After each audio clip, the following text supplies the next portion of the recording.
Hello, welcome back. Am I shooting this on the same day? Yes, I am. So this is part 2 of the intro. And in the intro, I figure I would just break down the power structure. So last time you heard about Grandpa. And this time I wanted to talk a little bit more about the structure of a psychopath. At this point, I need to make it very clear that I have never been to school a day in my life. So take everything that I say with a grain of salt. I am not a therapist. I am not a professional. I read books. That's the most I can offer. The only time I have been in a real classroom is to sing and dance, which is a whole other story. So these are stories that I'm telling from my life. These are true events because truth is always stranger than fiction. But I just want to make it super clear that I am not in any way, shape, or form a mental health professional. And I think that mental health professionals are so necessary. I've had 2 really, really good therapists in my life. I've done a lot of therapy. And I just want to lead with that this is meant to be entertainment. This is most definitely not therapy. This might trigger people. And if so, I am sorry. Back to my story. Psychopaths. So I listen to a lot of podcasts and I listen to a lot of murder podcasts. And if you listen to murder podcasts or serial killer podcasts, there's a structure that people go through, and it's abuse in childhood. It's a close brush with some sort of authority, whether it's military, police, Mounties, I don't know, border patrol, whatever it is. There's some sort of desire or attempt to get to a position of authority and failure.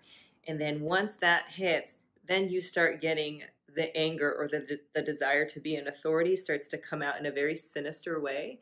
And that's when they either start killing people or starting cults or beating people or whatever it is. So this person who started this cult, David Berg, he was born in I don't give a and he was born a long time ago. He was super old. When was he born? Maybe in the 1920s? I don't know when he was born. He was born a long ass time ago. Anyways, he had an abusive childhood, which he does mention. He does put in the literature a little bit about his abusive childhood. And then he had a brush with the military. He tried to be in the military, and I believe he was dishonorably discharged. He had a very weird relationship with his mother, and then he started a cult. So he hits all those marks. He hits the abusive childhood. He hits the problems with authority. He hits hating women, because that's always in there. And then in 1969, by the way, he had a wife and 4 kids, and he was in his 50s when he started this cult. So that tells you a little bit how old he is. He was like 50-ish in 1969. So do math, because I didn't do math, because like I mentioned, never been to school. Anyways, he started this cult, and he did a lot of shit. He is dead, by the way, because people ask me that. He died in 1995. And now I need to introduce the other 2 players in the power structure. So he was married. He has a whole thing in the literature about how his wife wasn't accepting of his 19-year-old mistress. So he threw his wife out, and he kept the kids that were obedient to him. 3 of his children were obedient to him.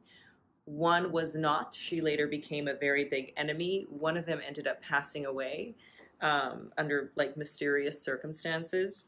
They say the Lord took him home. So, okay. Anyways, he brought in this new wife, and she became his second in command. And then later on, she brought in, what is a male mistress? I don't know, but she had a side piece. I'm just going to call him a side piece. And they ended up taking over the cult. The mistress and her side piece ended up taking over the cult when the leader died in 1995. I will give you their names. Are these real names? Of course not. They called themselves King David, Queen Maria, and then her side piece was King Peter. And they had a lovely time running this cult together. I mean, I assume.